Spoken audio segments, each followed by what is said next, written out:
누님, 밤새 규정 만들까? 공항에서 동안이며 중년의 미모의 여성을 건드린 조폭들, 그녀가 군 내부 저승사자인 방첩사령관이었던 이야기입니다. 구독과 좋아요를 해주시면 더 좋은 사연으로 보답하겠습니다. 고요했다. 소음이 없는 고요함이 아니었다. 수만의 목소리와 바퀴 구르는 소리, 안내 방송이 뒤섞인 거대한 혼돈 속에서 오직 그녀만이 홀로 고요한 섬처럼 존재했다. 김포국제공항 국내선 청사. 대한민국에서 가장 분주한 하늘 길목 중 하나인 이곳, 토요일 오후의 출발층은 여행의 설렘으로 들떠 있었다. 그리고 그 인파 한가운데 윤나경이 서 있었다. 그녀는 편안한 아이보리색 리넨 바지에 하늘색 실크 블라우스를 입고 있었다. 어깨에는 작은 가죽 가방 하나만 걸쳤다. 화장기는 거의 없었지만 잡티 하나 없는 맑은 피부와 나이를 가늠할 수 없는 뚜렷한 이목구비는 오히려 동안이라는 단어조차 무색하게 만들었다. 27이라 해도 32이라 해도 믿을 법한 외모였다. 하지만 그녀의 실제 나이는 50을 넘겼다. 그녀의 어깨에 놓인 가죽 가방 안에는 대한민국의 그 어떤 신분증보다 무거운 것이 들어있었다. 그녀의 진짜 신분. 육군 중장 3스타. 그리고 그녀의 직책은 대한민국 국군 전체의 피와 신경계를 감시하고 통제하는 심장부 국군방첩사령부 DSSC의 사령관이었다. 경기도 과천시의 지하 벙커에 위치한 그녀의 집무실은 청와대와 국방부 장관실을 제외하면 이 나라에서 가장 많은 비밀이 모이고 가장 치명적인 결정이 내려지는 곳 중 하나였다. 군 내부의 부패 척결, 방첩 활동, 대테러, 그리고 이 땅의 모든 군인이 국군이라는 이름에 부끄럽지 않도록 감시하는 감시자. 그것이 윤나경 중장의 일이었다. 그런 그녀가 지금 김포공항에 서 있는 이유는 하나였다. 휴가. 양양행. 15시. 아직 1시간 반이나 남았군. 그녀는 전광판을 보며 나지막이 중얼거렸다. 강원도 양양. 그곳에 위치한 군 소유의 작은 휴양소에서 그녀는 꼬박 3일간 전화기를 꺼둘 작정이었다. 지난 6개월간 북의 연이은 도발과 내부의 굵직한 비리 사건들을 쳐내느라 단 하루도 두 다리를 뻗고 자지 못했다. 평화롭군. 그녀는 자신 앞을 스쳐 지나가는 수많은 얼굴을 바라보았다. 저 평화를 지키기 위해 자신은 가장 어두운 곳에서 칼을 휘둘렀다. 그것이 그녀의 숙명이었다. 그녀는 탑승구 근처의 커피숍으로 향했다. 그때였다. 평화로운 공항의 소음 속으로 유독 불쾌하고 날카로운 고성이 파고들었다. 아씨, 장난하나. 이게 지금 서비스야? 목소리가 들려온 곳은 항공사 탑승 수속 카운터였다. 3명의 사내가 데스크의 여직원에게 무언가를 거칠게 항의하고 있었다. 손님 죄송합니다만 마감 시간은 규정이라서. 규정? 규정이 밥 먹여줘? 우리가 누군 줄 알고 규정 타령이야. 가장 목소리가 큰 사내는 머리를 붉게 물들인 거구였다. 키는 190에 육박했고 딱 붙는 검은색 셔츠 위로 짐승 같은 근육과 문신 자국이 울퉁불퉁 튀어나와 있었다. 그의 이름은 강백호. 서류상으로는 서울기동이라는 사설 경호업체의 대표였지만 실상은 김포공항 일대의 상권과 유흥가를 장악한 신흥 조폭의 두목이었다. 그의 옆에는 원숭이처럼 마르고 까불거리는 인상의 남자가 낄낄대고 있었다. 송태섭. 강백호의 이비자 돌격대장이었다. 누님, 우리가 그렇게 빡빡한 사람들 아니거든? 응? 우리 백호 형님이 지금 기분이 좀 안 좋으셔서 그래. 비행기는 놓쳤다 치고. 이 예쁜 누님이 대신 좀 놀아주면 안 되나? 송태섭이 카운터 안으로 몸을 기울이며 공포에 질린 젊은 여직원 이하나의 얼굴을 빤히 쳐다봤다. 아씨, 진짜 곱다. 냄새도 좋네. 너 몇 시에 끝나냐? 오빠들이랑 밤새 규정 한번 만들어 볼까? 노골적인 성희롱. 이하나는 얼굴이 새하얗게 질려 아무 말도 못하고 있었다. 그때 그들 앞을 가로막는 거대한 그림자가 나타났다. 그만하시죠. 항공사 지상직 승무원들의 팀장이자 별명이 고릴라인 채치수였다. 그는 웬만한 조폭보다 더 위압적인 덩치와 험악한 인상을 가졌지만 유니폼 넥타이를 단정하게 맨 모범 직원이었다. 강백호 씨, 영업 방해입니다. 그리고 저희 직원에게 하신 말씀 명백한 성희롱입니다. 당장 사과하고 이 구역에서 떠나주십시오. 강백호는 채치수를 보며 붉은 머리를 쓸어 넘기며 비웃었다. 오, 우리 고릴라 팀장님 나오셨네. 채치수 씨, 당신이 지금 나한테 영업을 가르쳐? 이 구역? 이 구역이 다 우리 서울 기동에서 관리하는 거 몰라? 당신들 우리가 눈 감아주니까 여기서 편하게 장사하는 거야. 안 그래? 강백호가 채치수의 가슴팍을 손가락으로 툭툭 찔렀다. 비행기? 까짓 거 다음 거 타면 돼. 근데 말이야. 내 동생이 지금 저 아가씨한테 꽂혔다잖아. 그럼 어떻게 해야겠어? 고릴라 내가 책임지고 저 아가씨 오늘 밤 우리한테 상납해야 하는 거 아니냐고. 무슨 그런 망발을. 채치수가 분노로 주먹을 쥐었을 때 강백호의 옆에 조용히 서 있던 마지막 사내 정대만이 한 걸음 나섰다. 그는 담배에 찌든 듯한 거친 인상이었다. 백호야. 말이 너무 길다. 그냥 저 고릴라 새끼 턱주가리를 날려버려. 강백호가 시익 웃었다. 그럴까? 그가 채치수를 향해 주먹을 들어 올린 순간 커피를 주문하려던 윤나경의 발걸음이 그들 쪽으로 조용히 방향을 틀었다. 그녀의 동안 얼굴에서 모든 표정이 사라졌다. 휴가는 다시 한번 그녀의 손을 떠나가고 있었다. 잠깐. 얼음처럼 차갑고 그러나 맑고 청아한 목소리. 강백호의 주먹이 공중에서 멈칫했다. 그를 포함한 서울 기동 일당과 겁에 질린 항공사 직원들, 그리고 멀찍이서 웅성거리던 승객들까지 모든 시선이 소리가 난 곳을 향했다. 그곳에는 방금 전 자신들이 본 기억조차 없는 한 젊은 여자가 서 있었다. 윤나경은 커피숍 대신 그들로부터 5걸음 떨어진 곳에 멈춰 섰다. 그녀의 등장은 너무나 조용하고 자연스러워서 마치 처음부터 그곳에 서 있었던 것처럼 보였다. 뭐야, 저녀는? 정대만이 어이없다는 듯 중얼거렸다. 가장 먼저 반응한 것은 송태섭이었다. 그는 윤나경의 위아래를 훑어보았다. 값비싸 보이는 옷차림, 연예인 같은 맑은 피부, 그리고 믿을 수 없을 만큼 침착한 저 눈빛. 와, 형님, 저거 봐. 오늘 완전 날 잡았네. 아까 걔는 애송이었고 이 누님이 진짜다. 송태섭이 특유의 깐족거리는 걸음으로 윤나경에게 다가갔다. 누님, 구경 났어?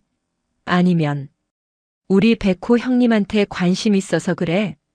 우리 형님이 한 주먹 하거든. 아니, 한 방을 하지.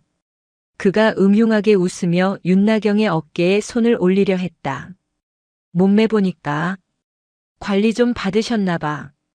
겉은 이런데 속은 어떨지. 오늘 밤 우리 형님이랑 같이 관리 한번 받아볼. 송태섭의 손이 그녀의 어깨에 닿기 직전 윤나경의 손이 먼저 움직였다. 움직였다고 표현하기에도 민망할 만큼 빠르고 간결한 동작이었다. 그녀는 송태섭이 뻗은 손목을 잡지 않았다.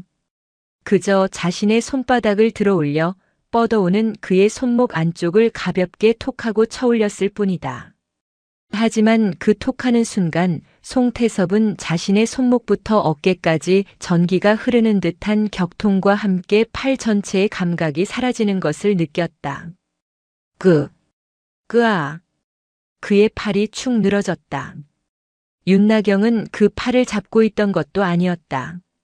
그저 그가 고통으로 몸을 웅크리는 동안 그의 명치에 손가락 2개중지와 검지를 모아 가볍게 툭 하고 밀어 넣었다. 커! 송태섭은 비명도 지르지 못하고 그대로 뒤로 나자빠졌다. 마치 거대한 망치에 맞은 것처럼 그는 숨이 막혀 꺽꺽거리며 바닥에서 새우처럼 몸을 말았다. 모든 일이 1초 안에 일어났다. 채치수도 이하나도 심지어 강백호와 정대만조차도 눈앞에서 벌어진 일을 이해하지 못했다. 저 가녀린 여자가 대체 무슨 짓을? 에이, 이게 같은 년이. 정대만이 늦게나마 상황을 파악하고 욕설을 내뱉으며 윤나경에게 달려들었다. 그는 싸움 경험이 많았다.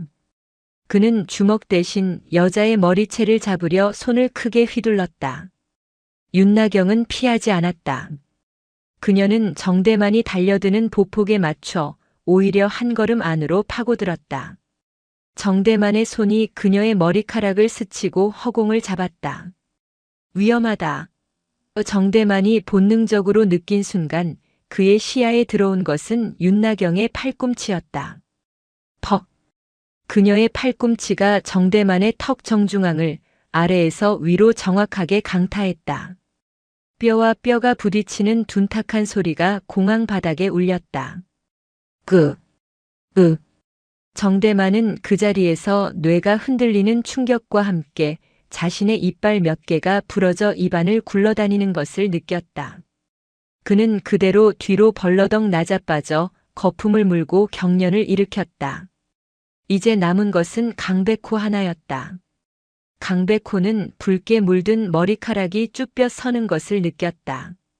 그는 길거리 싸움에서 져본 적이 없었다. 하지만 이것은 싸움이 아니었다. 이것은 해체였다. 저 여자는 자신의 부하 2명을 벌레 잡듯이 아무런 감정의 동요 없이 가장 효율적인 방식으로 무력화시켰다. 너 뭐야? 강백호가 자신도 모르게 뒷걸음질 치며 물었다. 윤나경은 바닥에 쓰러진 2 사람에게 눈길도 주지 않고 강백호에게 천천히 걸어갔다. 또각또각. 그녀의 구두 소리가 공포에 질린 강백호의 심장 소리처럼 울렸다. 아까 내게 관심 있느냐고 물었지. 그녀가 강백호의 코앞에 섰다. 190에 육박하는 강백호가 170이 채 안 되는 윤나경을 내려다보는 구도였지만 그 위압감은 정반대였다. 그래. 아주 많아. 윤나경의 눈이 강백호를 스캔했다. 붉은 머리. 키는 188 전후. 체중은 90kg 이상. 근육량은 많으나 하체는 불균형. 오른손잡이. 훈련받지 않은 전형적인 길거리 싸움꾼. 무슨 개소리야. 그리고 아까 항공사 직원에게 상납이라는 단어를 썼지. 윤나경의 목소리가 한 톤 낮아졌다.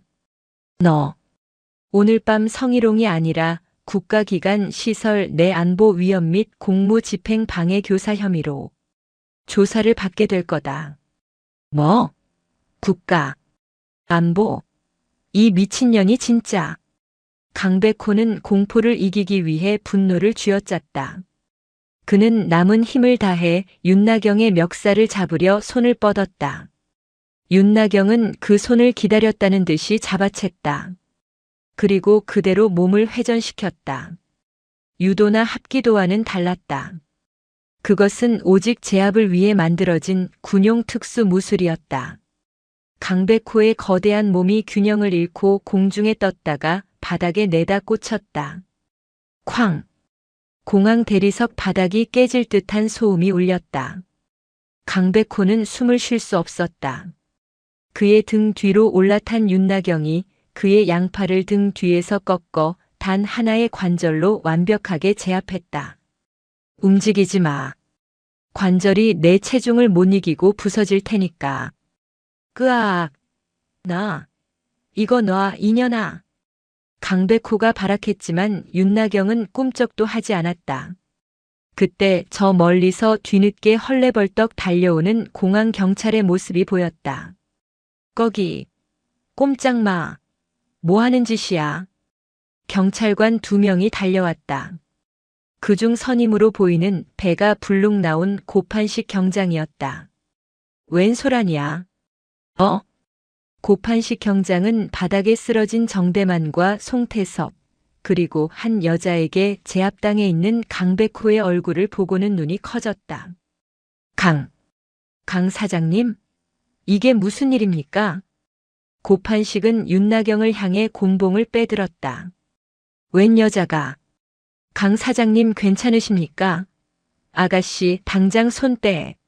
현행범으로 체포하겠어. 채치수와 이하나가 경악하며 외쳤다. 경찰관님, 오해입니다. 저분들이 먼저 행패를. 시끄러워. 내가 다 봤어. 이 여자가 사람들을 때려 눕혔잖아. 수갑 채워. 고판식 경장이 윤나경의 어깨에 손을 대려 할 때였다. 내 놈 지금 계급이 뭐지? 뭐? 강백호의 등을 무릎으로 완벽하게 누른 채 윤나경이 고개만 돌려 고판식을 바라보았다. 그녀의 눈은 방금 전 조폭을 제압할 때보다 10배는 더 차가웠다.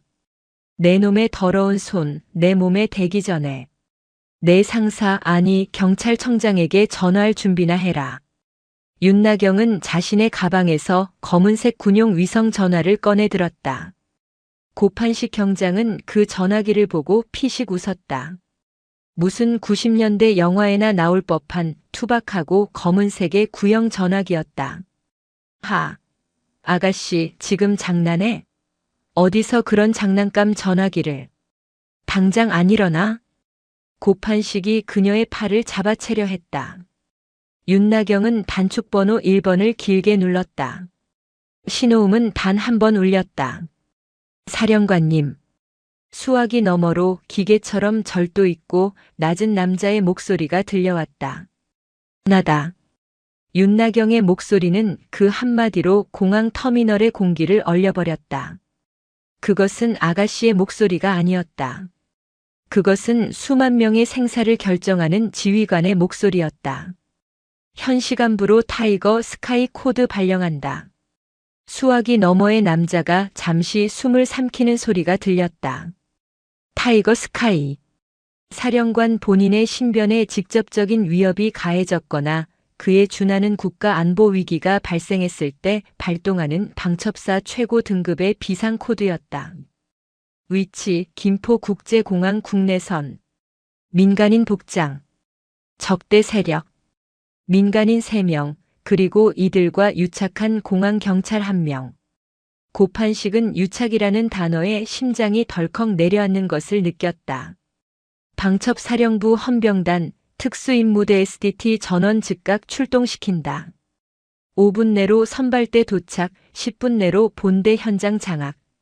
현장 지휘는 윤대엽 소령이 맡는다. 그리고 지금 즉시 경찰청장에게 내 직통으로 연결해. 국가기관 시설 내 전복 세력 합동 수사를 제안한다고. 필승. 알겠습니다. 전화는 1분도 안 되어 끝났다. 윤나경은 전화기를 주머니에 다시 넣고 고판식을 올려다보았다. 고판식 경장. 맞나? 어떻게 내 이름을. 방금 내 놈이 강 사장이라고 불렀지. 초면에 사장 소리가 나올 정도면 보통 관계는 아니겠군. 내 놈의 그 더러운 유착 관계는. 이제 내가 아니라 내 놈들 경찰 감찰과와 우리 방첩사 수사관들이 아주 맛있게 파헤쳐 줄 거다. 무슨. 이 여자가 진짜. 고판식은 애써 태어난 척 윤나경에게 수갑을 채우려 했다. 바로 그때였다. 쿵.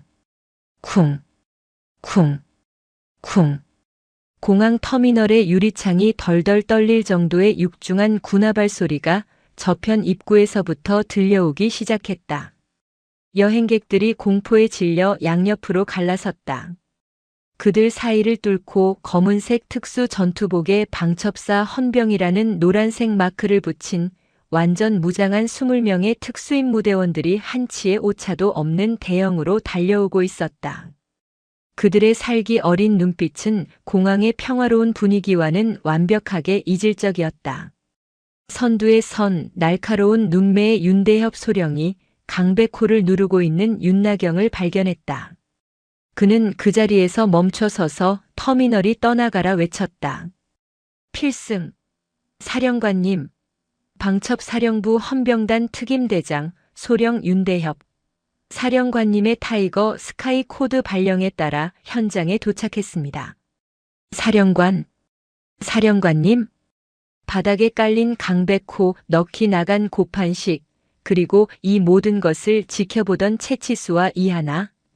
그 자리에 있던 모든 민간인의 귀에 사령관이라는 단어가 꽂혔다. 저 동안의 여자가? 고판식의 손에서 곤봉이 툭 하고 떨어졌다. 그의 다리가 사시나무처럼 떨리기 시작했다.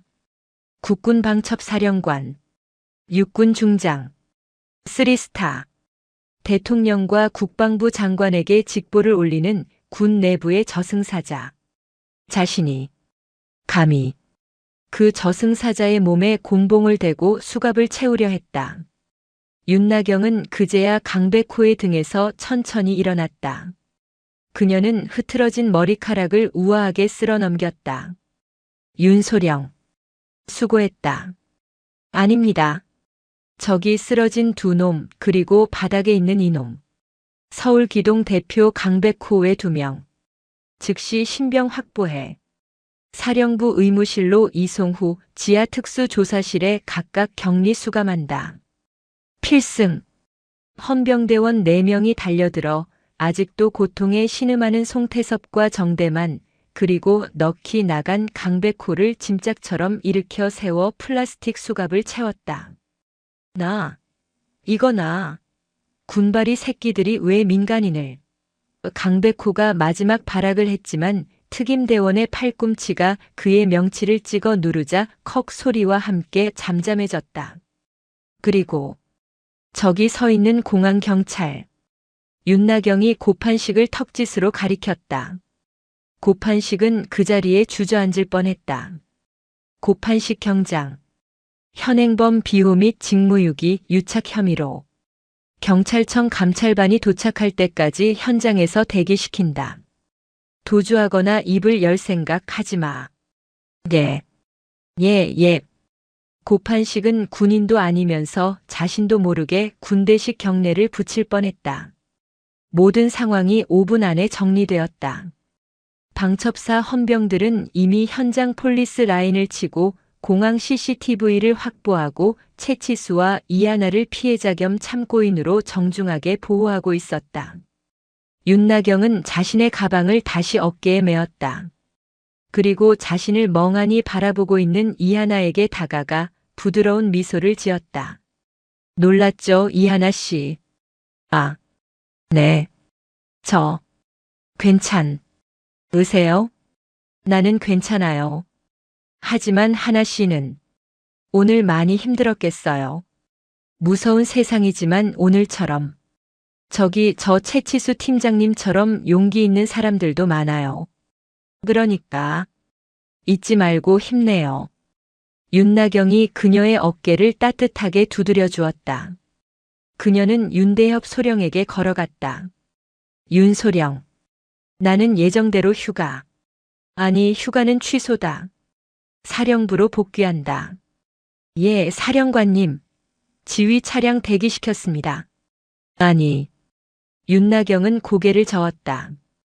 그 전에 저놈들한테 내가 누군지, 그리고 앞으로 저놈들이 겪게 될 일이 무엇인지 아주 친절하게 설명해줘야겠다. 그녀는 헌병들에게 이끌려 차량으로 향하던 강백호 일당에게 다가갔다. 강백호, 내 놈들이 좋아하는 관리와 교육. 내가 아주 특별하게 시켜주지. 국군방첩사령부에서 운영하는 특별 교화 프로그램이라고. 아마 내 놈들은 지옥이 있다면 차라리 그곳으로 가고 싶다고 빌게 될 거다. 그녀의 미소는 그녀의 동안 얼굴과 어우러져 이 세상 그 어떤 위협보다도 치명적이고 아름다운 공포를 자아냈다. 환영한다. 나의 지옥에 온 것을. 김포국제공항에서 경기도 과천시로 향하는 길은 강백호의 인생에서 가장 길고 어두운 시간이었다. 그는 검은색 두건이 머리에 씌워진 채 손목에는 차가운 플라스틱 수갑이 채여 있었다. 그가 탄 차량은 창문이 모두 검게 칠해진 군용 호송밴이었다. 앰뷸런스도 경찰차도 아니었다. 그가 느낄 수 있는 것은 오직 바퀴가 노면을 구르는 진동과 자신을 짐짝처럼 양옆에서 압박하는 특수임무대원들의 단단한 근육뿐이었다. 송태섭과 정대만은 다른 차에 태워진 듯 했다. 의도적인 분리였다. 서울 기동이라는 이름으로 뭉쳐 다니던 그들의 유대감을 원천적으로 차단하고 각자를 고립된 개인으로 만드는 심리전의 시작이었다. 강백호는 침을 삼키려 했지만 입안이 바짝 말라붙어 혀가 입천장에 달라붙었다. 공포였다. 그는 수많은 싸움을 해봤고 유치장에도 여러 번 드나들었다. 하지만 지금의 공포는 차원이 달랐다. 경찰의 공봉이나 검사의 기소장이 주는 공포가 아니었다. 그것은 마치 거대한 기계의 톱니바퀴 속으로 빨려 들어가는 듯한 개인의 의지로는 절대 벗어날 수 없는 시스템의 공포였다. 그리고 그 시스템의 중심에는 그동안의 여자가 있었다. 사령관이라고 불린 여자. 차량이 얼마나 달렸을까? 1시간쯤 지났을까? 차량이 멈췄다. 철컥하는 육중한 게이트가 열리는 소리가 들리고 차량은 다시 지하로 한참을 더 내려가는 듯 했다. 마침내 차량이 완전히 멈추고 문이 열렸다. 내려. 특임대원의 짧은 명령과 함께 강백호는 거친 손길에 이끌려 차에서 내렸다. 그리고 머리에 두건이 벗겨졌다. 그의 눈앞에 펼쳐진 광경은 그가 상상했던 감옥이나 유치장과는 거리가 멀었다. 그곳은 거대한 지하 벙커의 일부였다. 사방은 차가운 콘크리트 벽이었지만 공기는 이상할 정도로 쾌적하고 건조했다. 그리고 모든 것이 너무나도 깨끗했다. 먼지 한 톨 없는 복도, 형광등 불빛을 반사하는 바닥.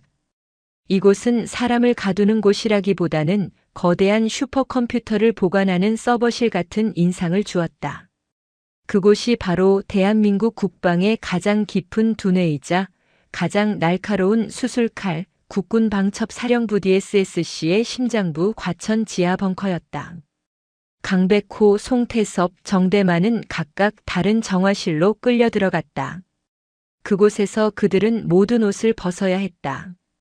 문신으로 뒤덮인 그들의 몸 구석구석을 무표정한 군의관과 헌병들이 기계적으로 검사했다. 그리고 차가운 소독액이 그들의 몸에 뿌려졌다. 차가워. 이게 무슨 짓이야?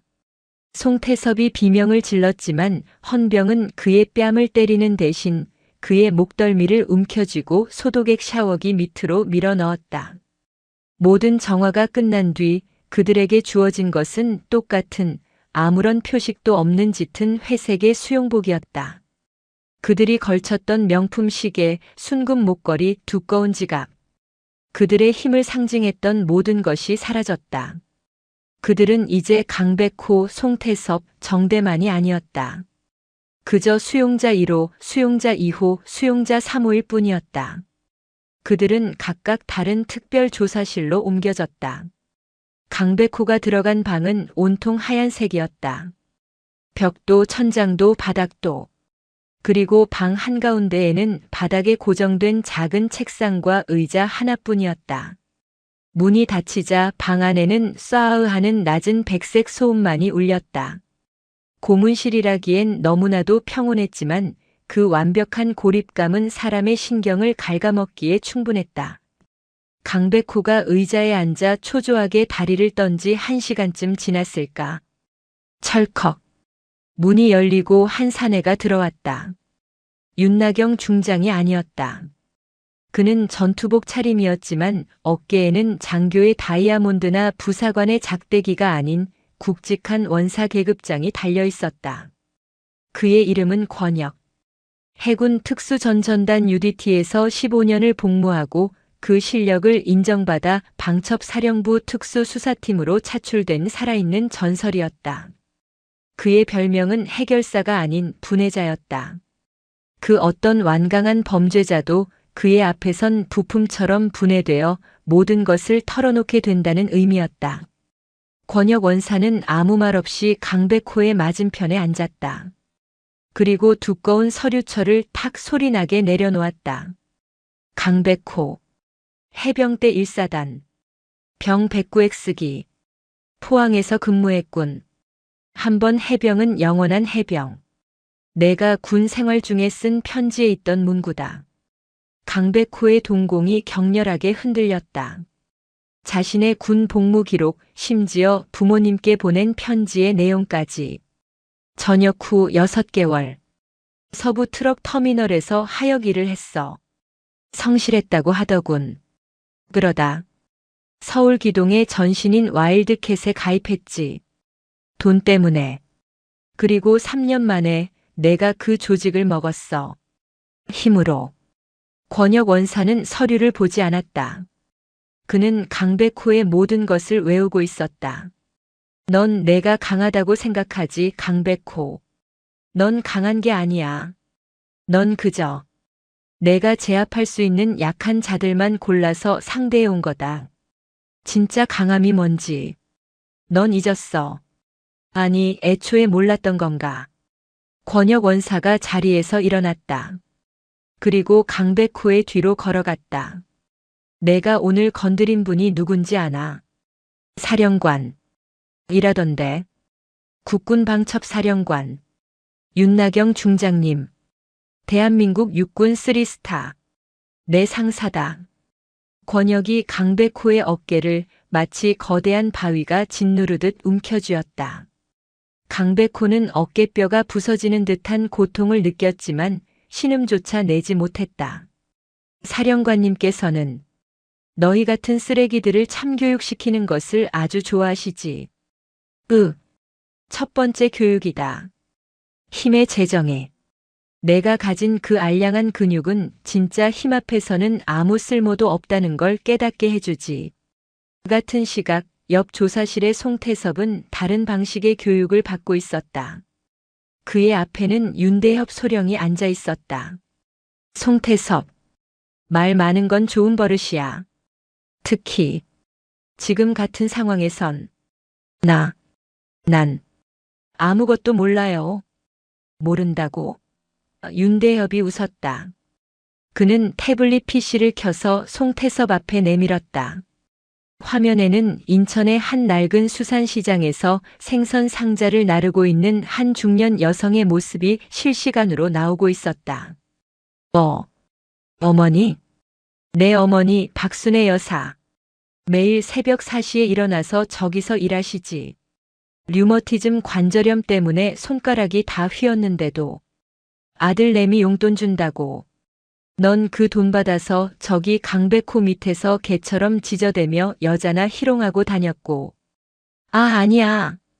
내가 오늘 성희롱한 그 항공사 여직원. 이하나 씨. 그 사람 내 어머니랑 같은 병원 다니더군. 그 같은 의사한테서 관절염 약 타먹어. 근데 넌 내 어머니 같은 사람한테 밤새 규정을 만들자고 했지. 송태섭의 얼굴이 하얗게 질렸다. 두 번째 교육이다. 역지사지. 내가 뱉은 말의 무게가 내 가장 소중한 사람에게 어떻게 돌아가는지 깨달아라. 윤대협이 녹음기를 켰다. 자, 이제 말해봐. 강백호가 너희 서울 기동이 고작 공항 상인들 삥이나 뜯으려고 거기 있었던 건 아닐 테고. 진짜 목적이 뭐지? 송태섭은 무너졌다.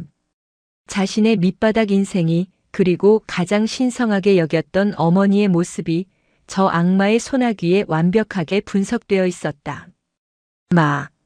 말할게요. 말할게. 물건이에요. 물건. 우리는 그냥 강 사장이 시켜서 물건만 날랐어요. 물건? 무슨 물건? 몰라요. 하지만 서 회장님이라는 분이 직접 공항에서 받는 물건이라고. 우리는 그냥 그 물건이 안전하게 나갈 때까지 경비만 섰어요. 서 회장? 서태웅이요. 하늘 물류 대표. 서태웅 회장.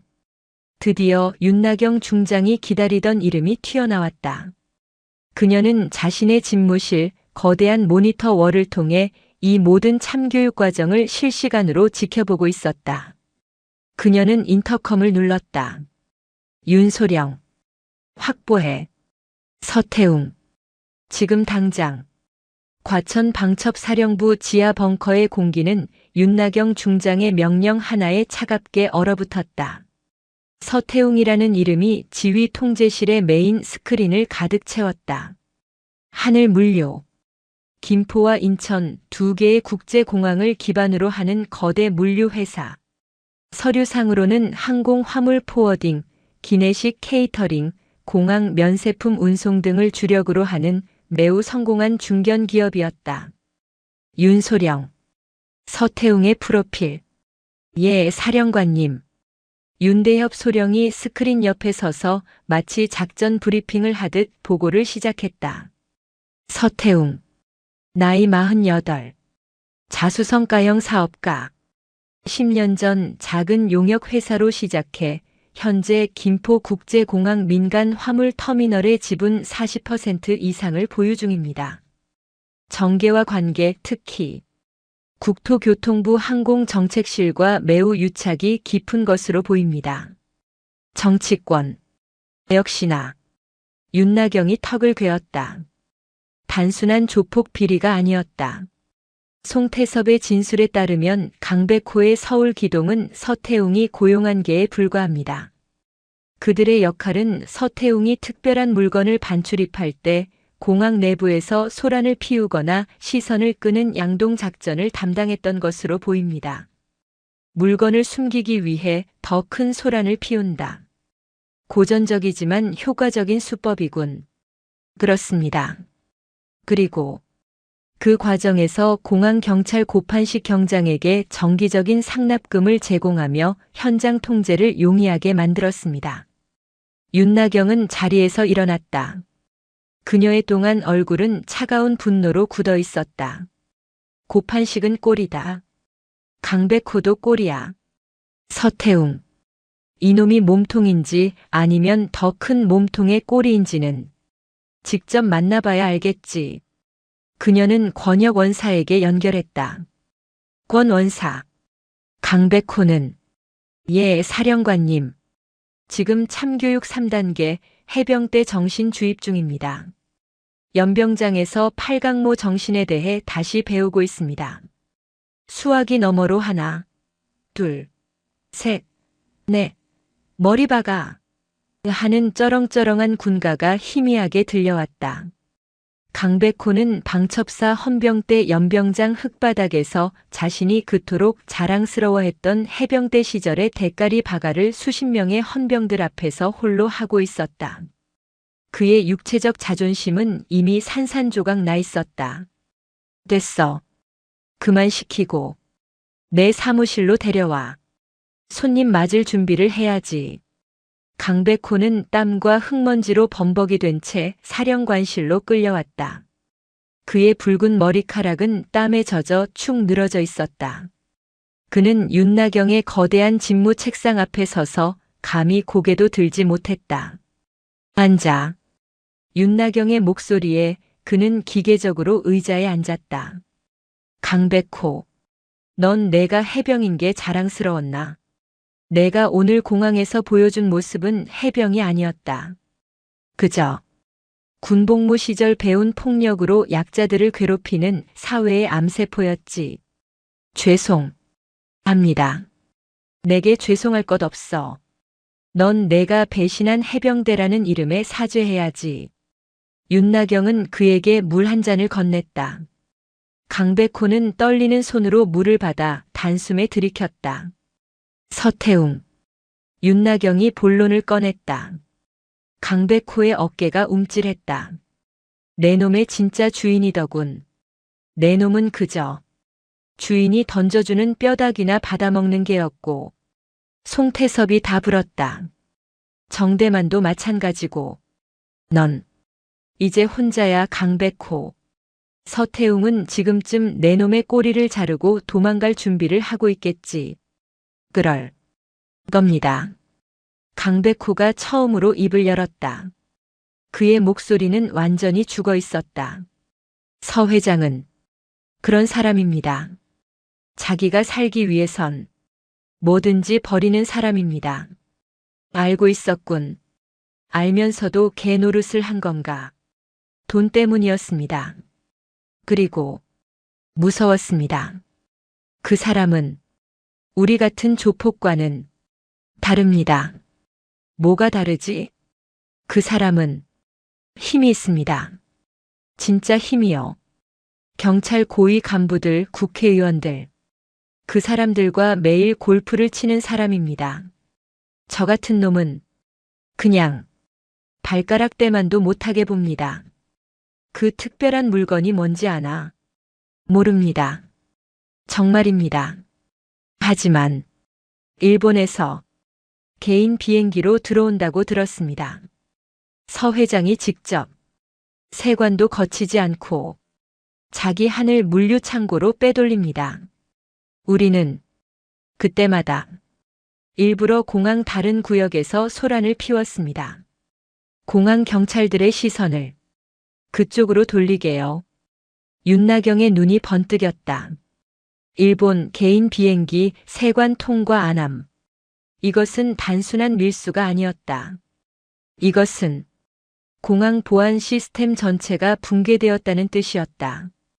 강백호, 내가 살 수 있는 길은 하나다. 윤나경이 일어섰다. 내가 버린 해병의 명예를 되찾을 기회를 주지. 그녀는 강백호의 눈을 똑바로 바라보았다. 내가 서태웅을 잡는 미끼가 되는 거다. 바로 그 시각. 서울 강남의 한 초호화 오피스텔. 하늘 물류의 회장 서태웅은 와인 잔을 흔들며 야경을 내려다보고 있었다. 그의 앞에는 고판식 경장의 상관인 공항경찰대 간부가 고개를 조아리고 있었다. 그래서 그 미친 여자가 강백호를 데려갔다 이 말인가? 예, 회장님. 국군방첩사령부였습니다. 중장 윤나경이라고 합니다. 쨍그랑. 서태웅이 와인 잔을 벽에 집어던졌다.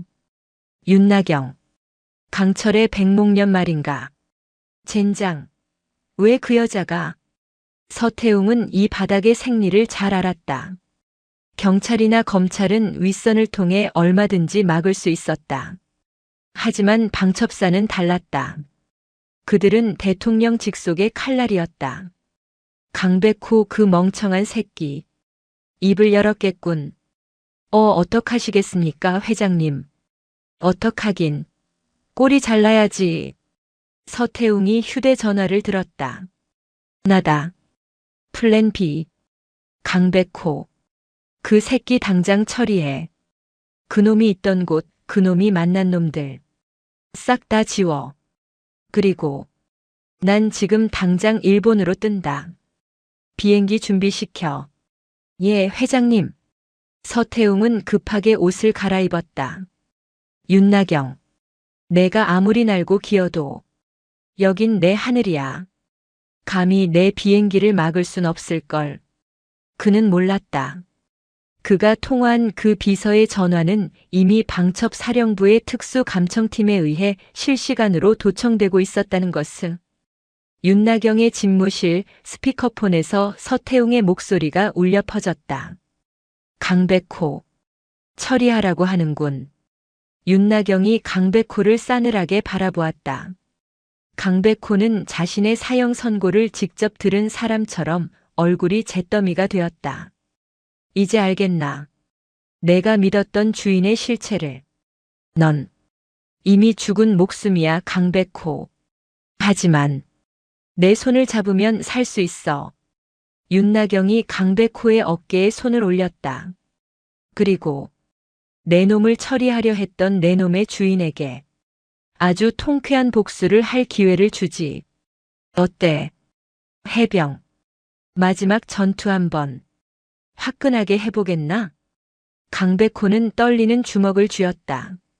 그의 눈에 깡패의 탐욕이 아닌 버림받은 해병의 분노가 불타오르기 시작했다.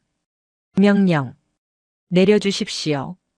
김포국제공항은 다시 밤을 맞이했다.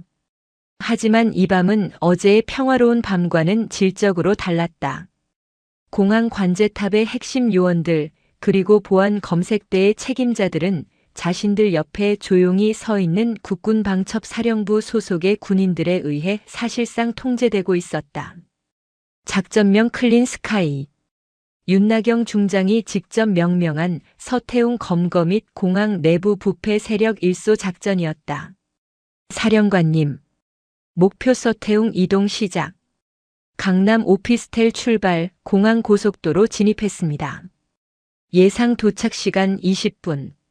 지하 벙커가 아닌 김포공항 외곽에 세워진 방첩사의 이동식 지휘 차량 CP 안에서 윤대엽 소령이 긴급하게 도고했다. 윤나경은 전투복이 아닌 어제와 같은 단정한 사복 차림으로 지휘석에 앉아 있었다. 우리 미끼는 네. 강백호 권혁 원사와 함께 민간 화물 터미널 서태웅의 하늘 물류 창고 4번에 진입 완료했습니다. 서태웅의 처리팀이 접근 중인 것도 확인했습니다. 좋아. 덫은 놔졌다. 윤소령, 자네는 B팀을 이끌고 서태웅의 개인 경납고로 가. 그놈이 비행기에 발을 디디는 순간 덮친다. 어떤 저항이든 즉각 무력화해. 필승. 알겠습니다. 그리고 권 원사. 그녀는 권혁 원사와의 무전 채널을 열었다. 예, 사령관님. 강백호. 다치게 하지 마. 그놈은 이 사건의 중요한 증인으로 다시 태어나야 하니까. 하지만 서태웅의 처리팀은 청소해도 좋다. 알겠습니다. 교육의 성과를 보여드리겠습니다. 같은 시각 하늘 물류 4번 창고. 강백호는 권혁 원사가 건네준 방탄조끼를 어색하게 착용하고 있었다. 에이, 이걸 왜? 내 놈의 전 주인이 보낸 친구들이 총을 들고 올지 칼을 들고 올지 모르니까. 죽긴 싫잖아. 권혁 원사가 K1 소총의 소음기를 점검하며 말했다. 정말. 저를 죽이러. 시끄러워. 그때 창고의 육중한 철문이 열리는 소리가 들렸다. 검은색 승합차 한 대가 불도 켜지 않은 창고 안으로 미끄러지듯 들어왔다. 차에서 내린 것은 검은 양복을 입은 4명의 사내였다. 그들은 서울 기동의 양아치들과는 눈빛부터 달랐다. 그들은 서태웅이 직접 고용한 전직 특수부대 출신의 해결사들이었다. 강백호. 회장님이 찾으신다. 조용히 따라와라.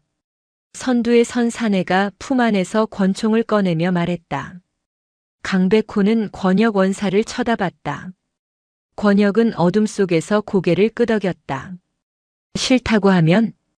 강백호가 용기를 내어 말했다. 그럼 여기서 죽어야지. 사내가 방아쇠를 당기려던 순간 퍽, 핑, 핑. 창고 2층의 레일에서 3발의 비살상 고무탄이 발사되었다.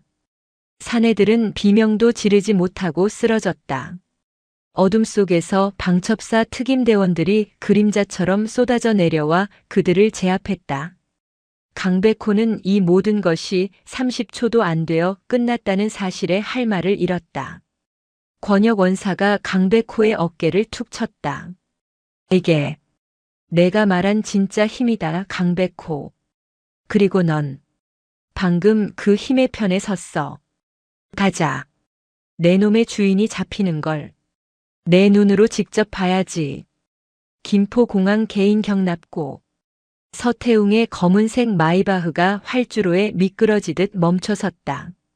그의 개인 제트기 걸프스트림 G650이 금방이라도 이륙할 듯 엔진음을 울리고 있었다. 빨리. 서태웅이 차에서 내려 트랩을 향해 달려갔다. 그의 뒤를 사설 경호원들이 따랐다. 그가 트랩에 발을 올리려던 순간 서치라이트. 경납고의 모든 조명과 활주로에 대기 중이던 방첩사 차량들의 서치라이트가 일제히 제트기와 서태웅을 향해 쏟아졌다.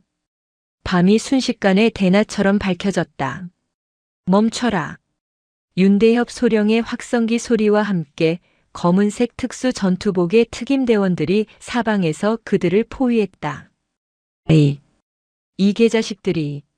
서태웅의 경호원들이 총을 꺼내려 했지만 그들의 이마에는 이미 수십 개의 붉은색 레이저 포인트가 조준되어 있었다. 국군 방첩 사령부다. 무기를 버리지 않으면 그 자리에서 사살한다. 젠장.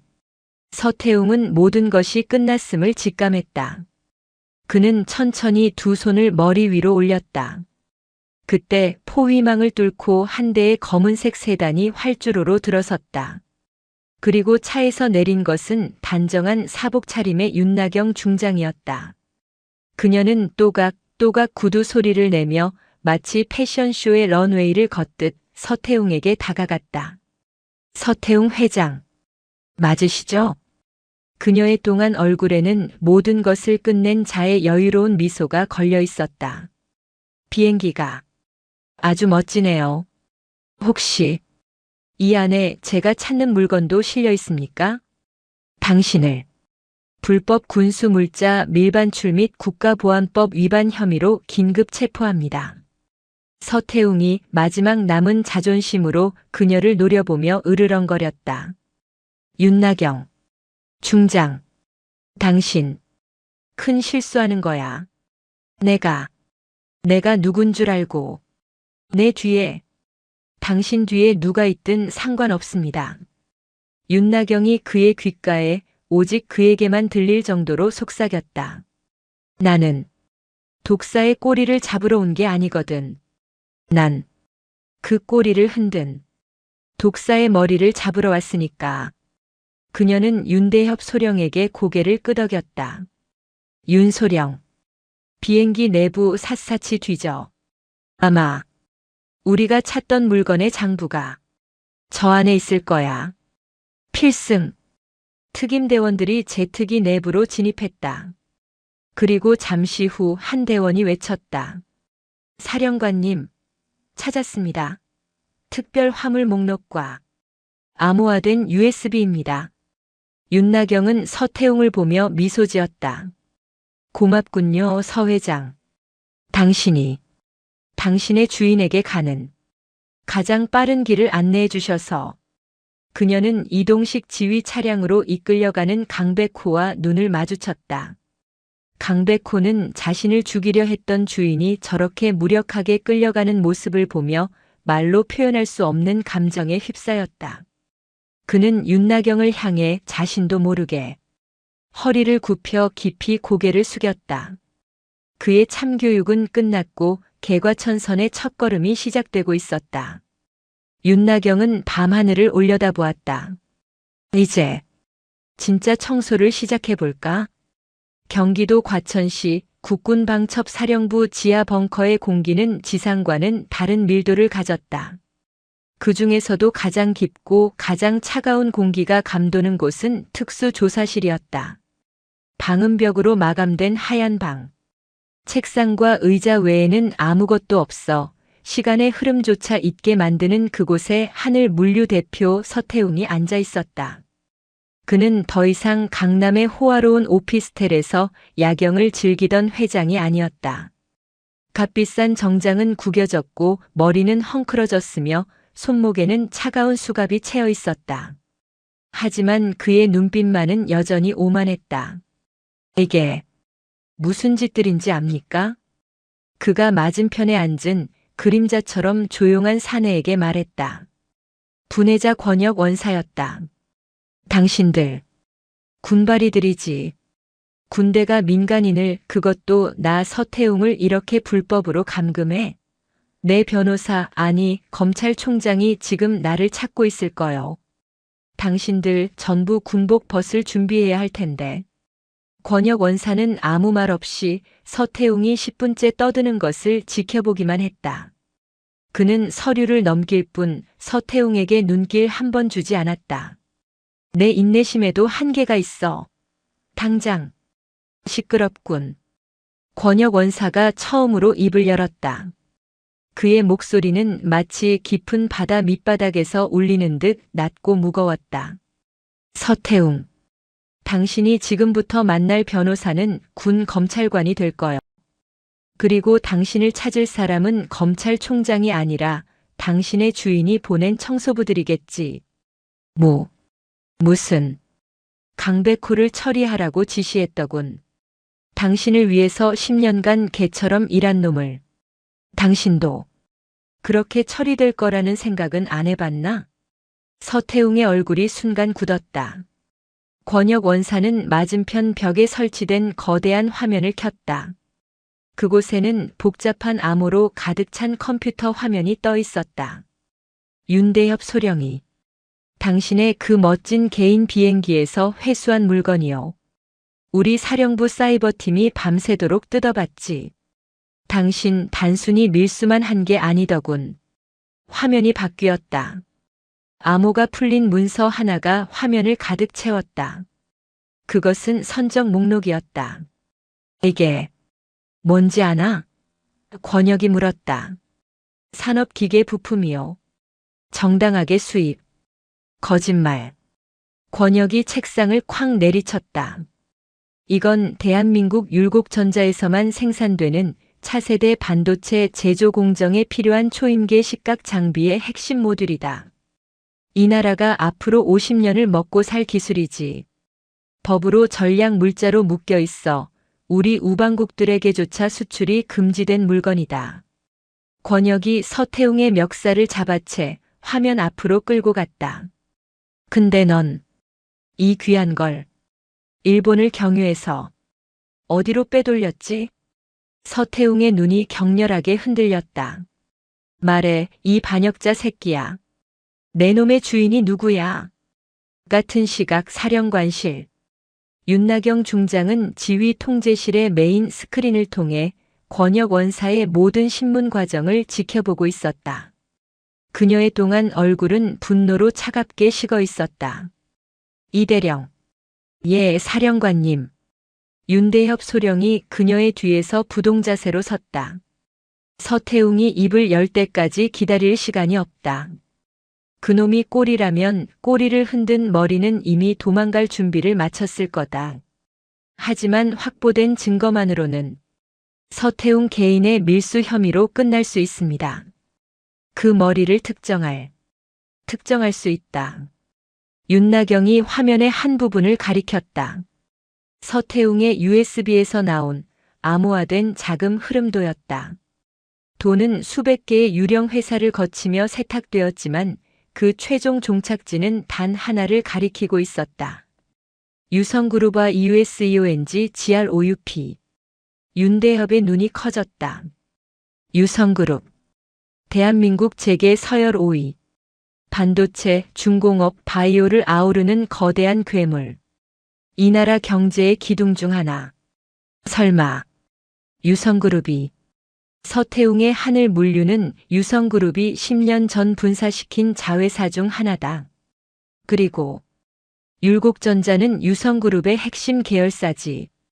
제놈들의 기술을 제놈들이 빼돌리고 있었던 거야. 도대체 왜? 돈. 윤나경이 짧게 말했다. 돈 그리고 힘. 유성그룹의 황필상 회장. 그는 이 나라의 경제를 넘어 정치와 안보까지 손에 넣고 싶었던 거다. 적성국에 우리의 핵심 기술을 팔아넘기고 그 대가로 천문학적인 검은 돈과 그 나라에서의 독점적인 사업권을 보장받았겠지. 이건 반역입니다. 윤대협의 목소리가 떨렸다. 그래, 반역이다. 바로 그때였다. 사령관실의 가장 깊숙한 곳에 숨겨진 전화기, 오직 청와대와 대통령에게만 연결되는 붉은색 직통 전화기가 울렸다. 윤대협이 마른 침을 삼켰다. 윤나경은 담담하게 수화기를 들었다. 필승. 국군방첩사령관 윤나경입니다. 수화기 너머에서는 대통령의 목소리가 아닌 차갑고 무게감 있는 비서실장의 목소리가 들려왔다. 윤 중장. 지금 무슨 일을 벌이고 있는지 압니까? 국가의 안보를 바로 세우는 저의 임무를 수행 중입니다. 임무? 윤 중장. 지금 김포공항이 마비되었소.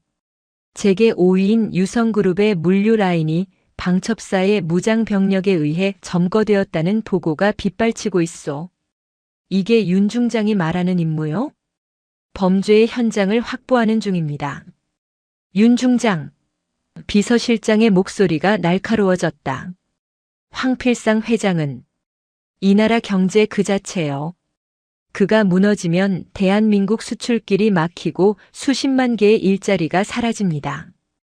윤 중장의 그 정의감 때문에 나라 경제를 통째로 말아먹을 작정입니까? 지금 당장 유성그룹에서 병력 철수시키시오. 그리고 서태웅 건은 검찰로 이관하시오. 이건 대통령님의 뜻이요. 딸칵. 전화가 끊어졌다. 윤대협이 사색이 되어 윤나경을 바라보았다. 사령관님, 대통령께서. 윤나경은 수화기를 내려놓았다. 그녀의 눈은 분노가 아닌 차가운 결의로 불타고 있었다. 대통령께서는 뜻이라고 하셨지. 명령이라고는 안 하셨다. 예. 그리고 설령 명령이라 하셔도. 그녀는 자리에서 일어나 벽에 걸린 자신의 군도를 바라보았다. 국민의 생명과 국가의 안보를 일개 기업인의 탐욕과 맞바꾸라는 명령이라면 나는 그 명령을 거부한다. 그녀는 인터컴을 눌러 권혁 원사가 있는 조사실과 연결했다. 권 원사. 서태웅이 아직도 입을 열지 않나. 예, 사령관님. 뼈는 몇 개 부러뜨릴 수 있겠으나. 됐다. 시간 없어. 윤나경이 지휘 통제실의 모든 카메라와 마이크를 향해 말했다. 지금부터 2단계 강철의 백목련 작전을 개시한다. 그녀는 윤대협을 돌아보았다. 윤소령. 서태웅을 데리고 강백호에게 가야겠다. 예. 개에게는 개를 물게 해야지. 서태웅이 두려워하는 것은 황필상 회장뿐만이 아니었어. 자신을 대신해 모든 것을 알고 있는 강백호. 그놈이 살아있다는 것이 서태웅에게는 가장 큰 공포가 될 테니까. 윤나경의 눈빛이 거대한 용의 심장을 꿰뚫을 준비를 마친 사냥꾼의 그것처럼 빛나고 있었다. 국군방첩사령부 지하 벙커의 존재 목적은 보안과 방어였다. 하지만 지금 이곳은 대한민국에서 가장 공격적인 창의 역할을 하고 있었다. 윤나경 중장이 강철의 백목련 2단계 작전을 선포한 순간 사령부 전체가 하나의 거대한 유기체처럼 움직이기 시작했다. 청와대 비서실장의 경고는 오히려 그녀의 의지에 불을 붙인 기름이 되었다. 사령관님, 유성그룹 측 변호인단과 국회 국방위원회 소속 의원 보좌관들이 사령부 정문에서 면담을 요구하며 농성 중입니다. 무시해. 지금부터 사령부는 의로 비상체제로 전환한다. 외부와의 모든 통신은 내 승인을 거치고 그 어떤 외부인의 출입도 불허한다. 하지만 사령관님, 국회. 지금 우리와 싸우는 상대는 국회가 아니야, 윤소령. 돈이라는 이름에 보이지 않는 국가다. 윤나경은 특별보호실로 향했다. 강백호가 머무는 곳이었다. 조사실과는 달리 그곳에는 침대와 샤워 시설이 갖춰져 있었다. 강백호는 헌병대에서 지급한 깨끗한 전투복 하의와 면 티셔츠 차림으로 침대에 걸터 앉아 있었다. 붉은 머리는 짧게 깎아 해병대 시절의 모습이 어렴풋이 보였다. 그는 윤나경이 들어서자 반사적으로 일어나 부동자세로 섰다. 참교육의 결과였다. 편히 앉아. 아닙니다. 앉으라고 했다. 윤나경의 목소리에 강백호는 천천히 침대에 다시 앉았다. 강백호, 넌 내가 자랑스러워했던 해병대에서 무엇을 배웠지? 필승입니다. 틀렸어. 포기하지 않는 법을 배웠어야지. 윤나경은 그의 눈을 바라보았다. 내 놈의 주인 서태웅이 내 놈을 처리하라고 했다. 넌 분하지도 않나? 분합니다. 그런데 내 놈은 여기서 우리가 주는 밥이나 먹고 안전하게 숨어 있을 건가? 강백호가 고개를 들었다. 그의 눈에 다시 한번 길들여지지 않은 야수의 불꽃이 일렁였다. 무엇을 하면 됩니까? 내 놈의 주인을 직접 만나게 해주지. 내가 그놈의 마지막 남은 자존심까지 박살 내버려라. 특별조사실. 문이 열리고 권혁 원사에게 이끌려 강백호가 들어왔다. 서태웅은 책상 맞은편에 선 붉은 머리의 사내를 보고는 경악을 금치 못했다. 강백호? 네. 내가 왜? 회장님, 오랜만입니다. 강백호의 목소리는 낮고 차분했다. 하지만 그 안에는 억눌린 분노가 용암처럼 들끓고 있었다. 아직 처리가 안 됐더군요, 제가. 서태웅은 자신이 벼랑 끝에 몰렸음을 직감했다. 강백호가 살아있다. 그리고 방첩사의 손에 있다. 이것은 자신이 황필상 회장에게 버림받을 완벽한 명분이 되었다. 강 실장. 오해야. 내가 널 얼마나. 닥치시죠. 강백호가 권혁 원사의 재질을 뿌리치고 책상을 뛰어넘어 서태웅의 멱살을 움켜쥐었다. 에이, 이건 알아. 군바리들. 뭐해. 서태웅이 비명을 질렀지만 권혁 원사는 그저 팔짱을 끼고 지켜볼 뿐이었다. 내가 당신 밑에서 10년을 개처럼 일했소. 당신이 시키는 일이라면 사람을 패고 협박하고 내 영혼을 팔아서 당신을 지켰다고. 강백호의 주먹이 부들부들 떨렸다. 근데 날 처리해. 내가 당신의 그 더러운 비밀을 다 알고 있으니까. 오해야. 오해? 좋아. 그럼 유성타워 지하 44층에 있는 그 방도 오해인가? 순간 서태웅의 눈이 공포로 굳어졌다. 그리고 그 순간을 윤나경은 집무실 모니터를 통해 놓치지 않았다. 유성타워 지하 44층. 서태웅은 자신이 돌이킬 수 없는 말을 들었다는 것을 깨달았다. 강백호. 그놈은 알아서는 안 될 것까지 알고 있었다. 네. 내가 어떻게 해. 당신이 취해서 딱 한 번 말했지. 진짜 금고는 아무도 모르는 땅 밑에 있다고. 회장님의 보물들이 거기에 다 잠자고 있다고. 저 새끼 입을 막아. 서태웅이 발악했다. 강백호가 주먹을 들어 올렸다. 그리고 서태웅의 얼굴이 아닌 그 옆에 콘크리트 벽을 내리쳤다.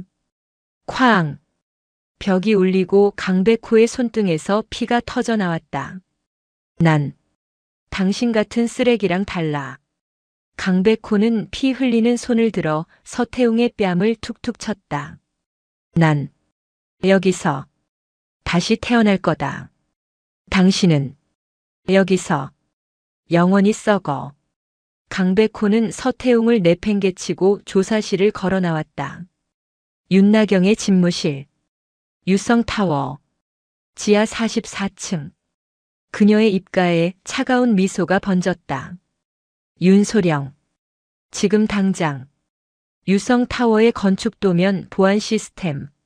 동원할 수 있는 모든 걸 동원해서 띄워. 그리고 권 원사. 예, 사령관님. 우리 참교육 수료생 강백호에게 진짜 해병이 될 기회를 줘야지. 특임대에 합류시킨다. 그놈이. 그 방의 문을 열어야겠다. 하지만 사령관님, 강백호는 민간인. 지금부터 그는 방첩사령부의 특수작전 요원이다. 내가 임명하지. 바로 그때 지휘 통제실 전체에 붉은색 경보등이 깜빡이기 시작했다. 외부의 공격이 아니었다. 내부의 움직임이었다. 사령관님, 방금 국방부 장관 명의로 사령관님의 직무정지 명령이 하달되었습니다. 그리고 사령부의 지휘권이 합동참모본부 감찰실로 이관된다는 윤대협이 다급하게 외쳤다. 용의 그림자가 마침내 윤나경의 목을 조르기 시작한 것이다. 황필상 회장이 청와대를 넘어 국방부 장관까지 움직인 것이었다. 윤나경은 자신의 어깨에 달린 빛나는 세 개의 별을 바라보았다. 직무 정지라. 좋군. 사령관님, 내가 더 이상 사령관이 아니라면 사령관으로서의 규칙에 얽매일 필요도 없다는 뜻이겠지.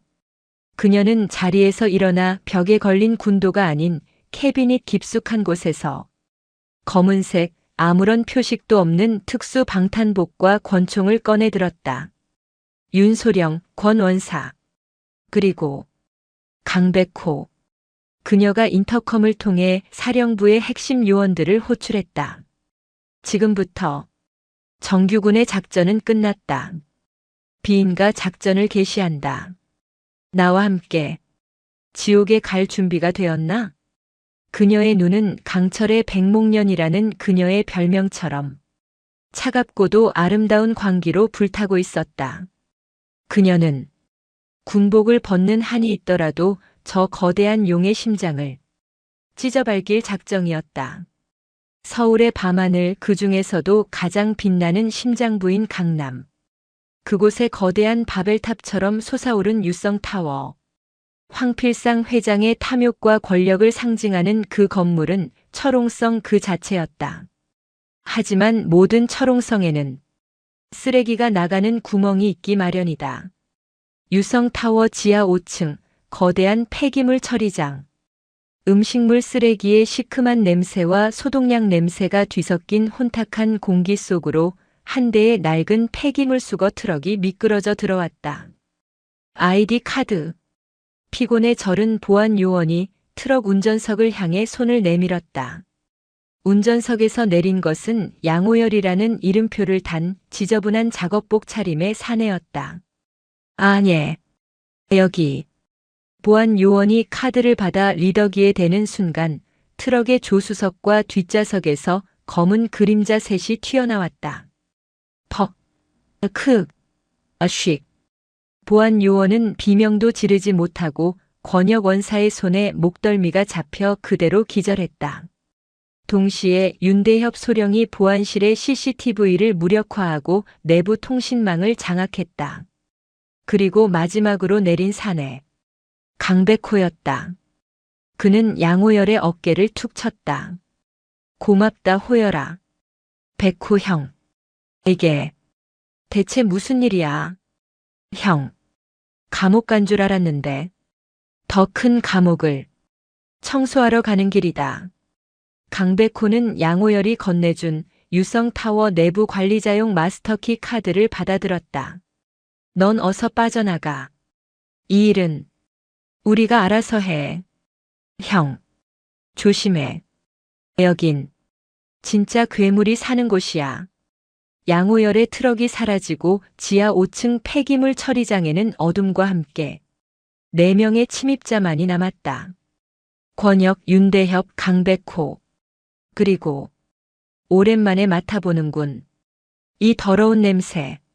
트럭의 화물칸, 쓰레기 더미를 위장한 비밀 공간에서 윤나경 중장이 모습을 드러냈다. 그녀는 방탄복 위에 유성타워의 청소부 유니폼을 덧입고 머리에는 모자를 깊게 눌렀었다. 그녀의 동안 얼굴은 이 기괴한 변장 속에서도 섬뜩할 정도로 침착했다. 그녀의 직무 정지는 이미 사령부 전체에 공표되었다. 그녀는 이제 사령관이 아닌 일개 반역자의 신분이었다. 사령. 아니, 대장님. 모든 통신망 30분간 루프시켰습니다. 30분 안에 지하 44층에 도달해야 합니다. 윤대엽이 손목의 단말기를 조작하며 말했다. 강백호. 길을 안내해. 예. 강백호는 이 기묘한 침투 작전의 가이드가 되었다. 그는 서태웅의 최측근이었기에 이 건물의 비공식 통로를 알고 있었다. 이쪽입니다. 정식 엘리베이터는 황 회장의 지문 없이는 지하 40층 이하는 접근 불가입니다. 하지만 환풍구와 연결된 비상 화물용 엘리베이터가 있습니다. 그들은 거대한 환풍구 덮개를 열고 좁고 어두운 통로로 기어들어갔다. 먼지와 기름때 그리고 차가운 금속의 냄새. 강백호. 어둠 속에서 윤나경이 나지막이 불렀다. 예. 왜? 이 일을 하지? 넌 서태웅에게 복수하고 감형받고 조용히 살아갈 수도 있었을 텐데. 모르겠습니다. 강백호는 잠시 멈춰섰다. 그냥 공항에서 그 여자가 이하나라는 직원이 우는 걸 봤습니다. 그리고 채치수 그 멍청한 놈이 맞을 걸 알면서도 막아서는 걸 봤습니다. 그리고 사령관님이 저 같은 쓰레기한테 해병이라고 다시 불러주셨습니다. 그가 다시 어둠 속을 기어가기 시작했다. 그 이름에 똥칠하고 싶지 않습니다. 그것뿐입니다. 윤나경의 입가에 아주 희미한 미소가 스쳤다. 참교육은 성공적이었다. 지하 44층. 그곳은 지도에 존재하지 않는 층이었다. 환풍구를 통해 도착한 그곳은 거대한 안반을 깎아 만든 벙커였다. 세상에. 윤대엽이 경악했다. 그곳은 단순히 황필상의 비밀 금고가 아니었다. 그것은 또 하나의 지휘 통제실이었다. 수십 개의 슈퍼컴퓨터 서버가 돌아가고 있었고 벽면에는 대한민국 전력망, 통신망 그리고 국방부의 전술 지휘 통제 체계 시사아이와 유사한 시스템이 실시간으로 표출되고 있었다. 이건 백도어야. 윤나경이 중얼거렸다. 저놈. 단순히 기술을 빼돌린 게 아니었어. 유성그룹이 납품한 모든 국방, 공공 시스템에 이 벙커로 연결되는 뒷문을 심어놨던 거야. 황필상은 대한민국 전체를 자신의 소나귀에 넣고 원격으로 조종할 수 있는 길을 만들고 있었던 것이다. 권 원사 강백호, 입구 확보, 윤소령, 저 서버, 통째로 확보한다. 당장 데이터 추출 시작해. 예, 알겠습니다. 윤대엽이 자신의 단말기를 메인 서버에 연결했다. 데이터가 이동하기 시작했다. 10%, 20%. 그때였다. 철컥, 철컥, 철컥. 벙커의 유일한 입구인 거대한 강철문이 저절로 닫히기 시작했다. 적습이다. 권혁 원사가 소리쳤다. 동시에 벙커 내부의 모든 조명이 붉은색 비상등으로 바뀌고 날카로운 경보음이 울려 퍼졌다. 침입자, 침입자. 그리고 벙커 천장의 스피커에서 쇳소리가 섞인 노인의 목소리가 울려 퍼졌다. 강철의 백목련. 윤나경 중장. 아니, 이젠 그냥 윤나경인가. 황필상 회장이었다. 그는 이 모든 것을 처음부터 지켜보고 있었다. 내 쥐덫에 제 발로 걸어 들어와 주다니. 고맙군 그래. 윤나경은 서버에 연결된 단말기를 바라보았다. 데이터 추출은 50%. 이게 무슨 강철 문이 쾅 하는 굉음과 함께 완전히 닫혔다. 그들은 완벽하게 갇혔다. 내년이 감히 내 작품을 망치려 했지. 내년 덕분에 내 계획이 조금 앞당겨졌을 뿐이야. 무슨 짓을 한 거냐 이 반역자. 윤나경이 스피커를 향해 소리쳤다. 하하. 황필상의 광기 어린 웃음소리가 벙커를 채웠다. 지금쯤 내년이 자랑스러워하는 그 국방망은 심각한 오류에 빠졌을 거다. 그리고 동해의 그 작은 섬 위로 아주 재미있는 불꽃놀이가 시작될 게야. 윤나경은 황필상이 무슨 말을 하는지 깨닫고 사색이 되었다. 너 자동 방어 시스템을. 그래. 아주 우연한 사고로 동해안의 미사일 기지가 일본을 향해 불을 뿜게 되겠지. 전쟁.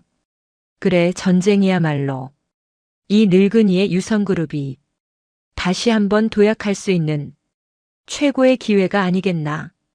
이 미친. 그리고 넌 그 모든 것을 막으려 했던 영웅으로 이 차가운 벙커에서 조용히 순직 처리될 거다. 아주 명예로운 죽음이지. 안 그런가, 윤 중장? 스피커가 꺼졌다. 그리고 벙커 내부의 산소 농도 표시기가 서서히 붉은색으로 변하기 시작했다. 치익. 환풍구에서 공기가 빠져나가는 소리가 들려왔다. 그들은 질식사할 운명에 처했다. 윤대엽이 다급하게 외쳤다. 대장님, 데이터 추출 90%. 윤나경은 닫힌 강철 문을 바라보았다. 그리고 자신의 권총을 뽑아들었다. 윤소령, 추출이 완료되면 내 목숨을 걸고 저 데이터를 지켜라. 대장님, 권 원사 강백호. 이 문 부술 수 있겠나? 권혁 원사가 강철 문을 두드려 보곤 고개를 저었다. 두께가 1미터는 되는 것 같습니다. 이건 전술 폭약이 없으면 젠장. 그때 강백호가 벙커 한 구석에 낡은 배전반을 가리켰다. 그것은 서태웅이 말했던 황 회장이 유일하게 두려워하는 것. 이 벙커의 유일한 수동 제어 장치였다. 저걸 열면 어떻게 될지 모릅니다. 상관없어. 윤나경이 달려갔다. 하지만 배전반은 두꺼운 잠금 장치로 잠겨 있었다. 비켜. 강백호가 자신의 온몸을 거대한 망치처럼 날려 잠금 장치를 향해 몸을 던졌다. 쾅! 강백호의 온몸이 20년 넘게 쌓아온 분노와 10년간의 더러운 폭력, 그리고 이제 막 깨달은 1g의 명예를 모두 싣고 낡은 배전반의 잠금 장치를 향해 날아갔다. 그것은 강철과 뼈가 부딪히는 소리가 아니었다. 그것은 한 남자의 과거가 그의 미래를 열기 위해 스스로를 파괴하는 소리였다. 잠금 장치는 부서졌지만 강백호의 어깨뼈 역시 끔찍한 소리와 함께 으스러졌다. 그는 바닥을 나뒹굴었다. 하지만 그의 눈은 광기에 가까운 희열로 불타고 있었다. 열렸습니다. 치익.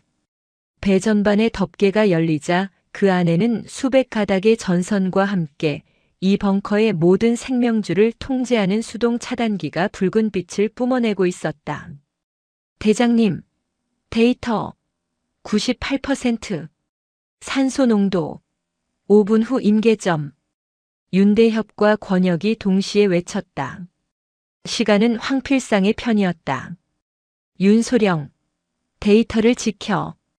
윤나경은 비명을 지르듯 외치며 차단기를 향해 몸을 날렸다. 하지만 그녀의 손이 차단기에 M, A, S, S. 매시브 아크 서지 시스템. 황필상이 심어둔 마지막 함정, 이중 보안 트랩이었다. 안 돼. 만지지 마십시오.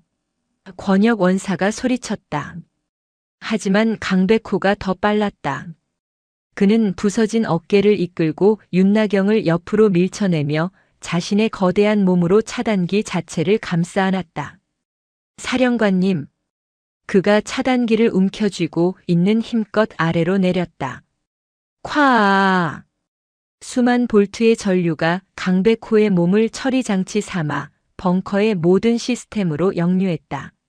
그것은 황필상의 백도어를 태워버리고 동시에 닫혔던 강철 문을 강제로 여는 마지막 리셋 스위치였다. 강백호. 윤나경의 절규와 함께 강백호의 몸이 검은 숫덩이처럼 타오르며 튕겨나갔다. 지지직. 온몸에서 연기가 피어올랐다. 기. 쿵. 거대한 강철문이 전력 차단과 동시에 육중한 소리를 내며 열렸다. 신선한 지하 공기가 벙커 안으로 밀려 들어왔다. 네. 대장님. 데이터 100% 확보 완료. 윤대협이 눈물이 고인 눈으로 단말기의 녹색 불빛을 확인했다. 윤나경은 쓰러진 강백호를 향해 기어갔다. 그는 아직 숨이 붙어 있었다. 그의 입이 재가 되어버린 목소리로 간신히 움직였다. 해, 병, 긍, 지. 그는 자신이 되찾고 싶었던 해병의 긍지를 마지막 순간에 증명했다. 그는 권총으로 자신의 손을 꿰뚫었던 그 손으로 자신의 목숨을 걸고 국가의 심장을 구했다. 윤나경은 강백호의 타버린 손을 움켜쥐었다. 그녀의 동안 얼굴은 분노와 슬픔으로 일그러져 있었다. 권 원사. 강백호. 후송한다. 무슨 수를 써서라도 살려내. 예, 알겠습니다. 윤소령. 예, 대장님. 내가 확보한 그 데이터. 지금 당장 이 벙커의 통신망을 이용해서 그분께 직접 전송해. 예. 하지만 대장님. 직무 정지. 이제 상관없다. 윤나경은 일어섰다. 그녀의 눈은 지옥의 불을 담은 듯 이글거렸다. 데이터 전송 즉시 국군 미사일 사령부 사령관 원주 비호부대로 직통 연결해. 내 인증 코드를 대고 강철의 백목련이 작전 중지를 명령한다고 전해라. 같은 시각 동해안 모처의 비호부대 지하 벙커 발사 시퀀스 10분 전 표적 일본 오키 섬 인근 공해상 확인 최종 승인 코드 유성의 하나둘 확인 미사일 사령 관중장은 모니터에 떠오른 이 말도 안 되는 명령을 보며 땀을 흘리고 있었다. 국방부 장관과 합참의장의 직인이 찍힌 긴급 훈련 명령이었지만 그 훈련의 내용은 사실상의 전쟁이었다. 정말 이대로 진행하나. 그가 망설이며 결제 버튼 위에서 손을 떨고 있을 때였다.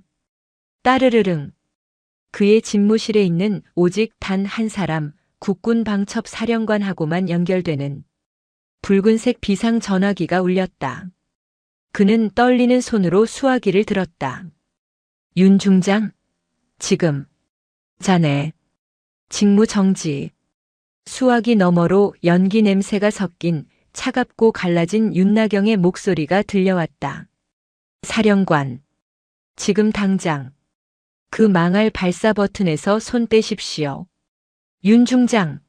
이건 장관님의 유성의 하나둘 코드는 반역자가 만든 가짜입니다. 진짜 작전 중지 인증 코드 전송합니다. 코드명 백목련의제로 지금 이 나라의 안보가 당신의 손에 달렸습니다. 미사일 사령관은 10초간의 침묵 끝에 결단했다. 그는 장관의 명령이 아닌 강철의 백목련의 목소리를 믿기로 했다. 총원, 발사 중지, 발사 시퀀스, 즉각 중단하라. 지금 당장. 그리고 이 명령을 하다란. 유성 라인, 전원 체포해. 유성 타워 130층 펜트하우스. 황필상 회장은 자신의 작품이 완성되는 것을 와인을 마시며 지켜보고 있었다. 그는 자신의 거대한 모니터를 통해 비호부대의 미사일이 발사대에 기립하는 장면을 실시간으로 훔쳐보고 있었다. 그래. 불을 뿜어라. 나의 전쟁이여. 그가 와인 잔을 높이 들었을 때였다. 쾅. 夸과과광. 펜트하우스의 강화유리 창이 바깥에서 가해진 엄청난 소음과 충격에 금이 가기 시작했다. 무슨. 황필상이 창가로 다가갔을 때 그는 자신의 눈을 의심했다. 두두두두두. 그의 펜트하우스 창밖 허공에 검은색 시누크 헬기 2대가 떠 있었다. 그리고 그 헬기에서 제707 특수임무단의 검은 베레모들이 로프를 타고 자신의 테라스로 강화하고 있었다. 에이, 이럴 리가. 동시에 그의 펜트하우스 현관문이 폭약에 의해 산산조각 났다. 쾅.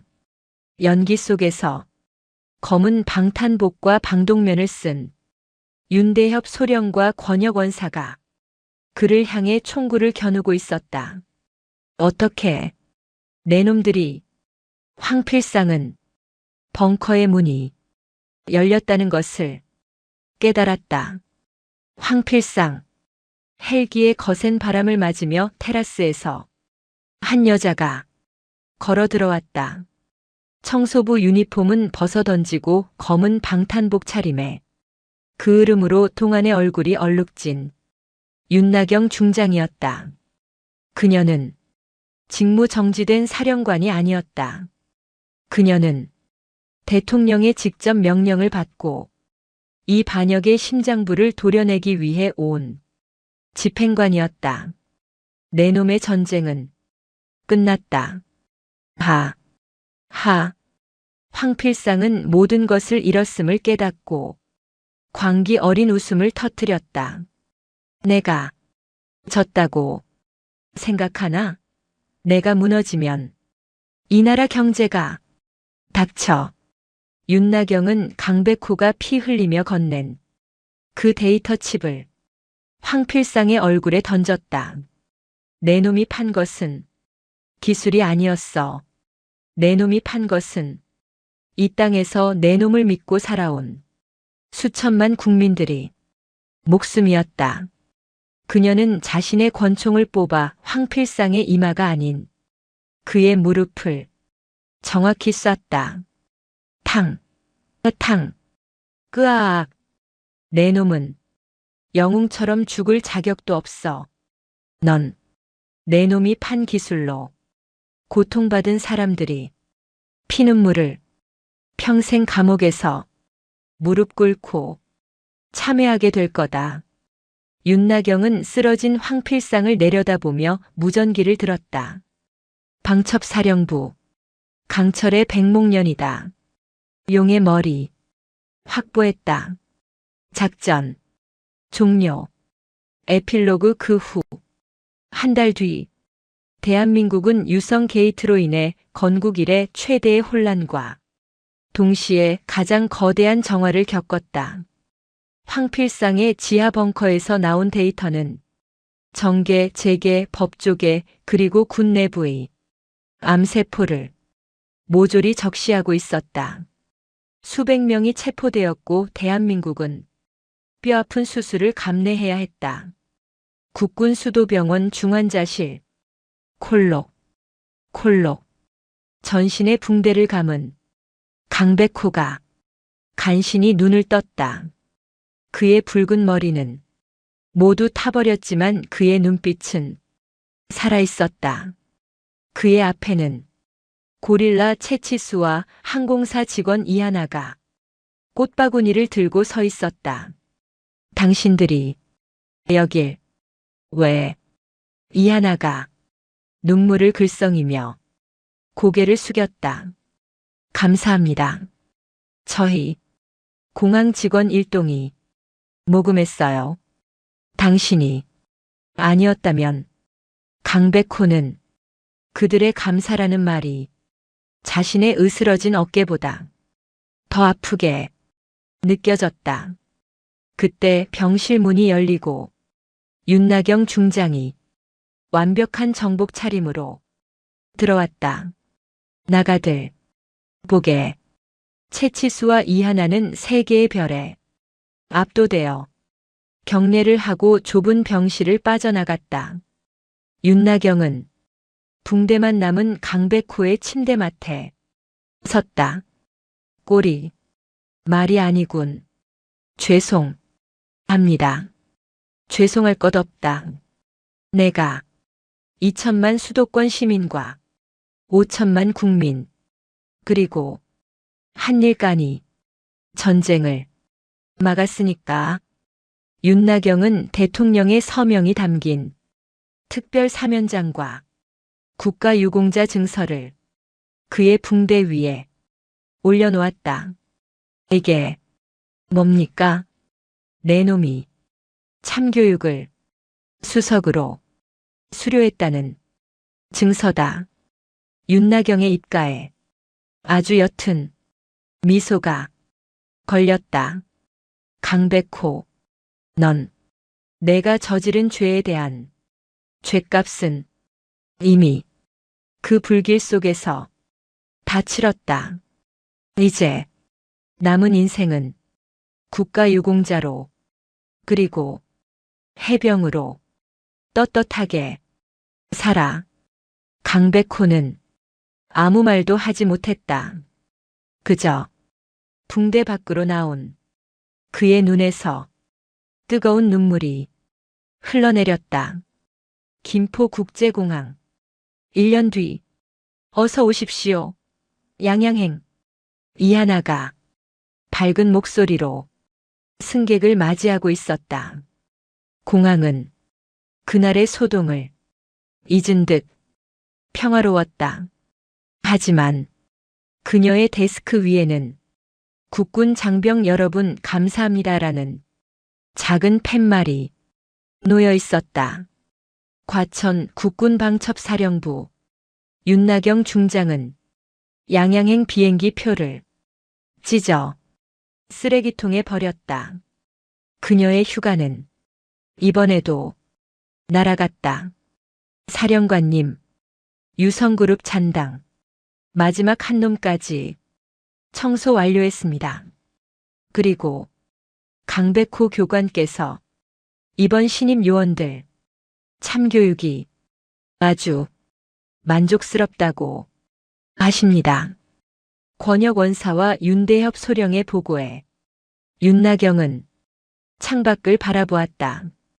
그녀의 동안 얼굴은 여전히 아름다웠지만 그 누구도 그녀를 동안이라고 부르지 못했다.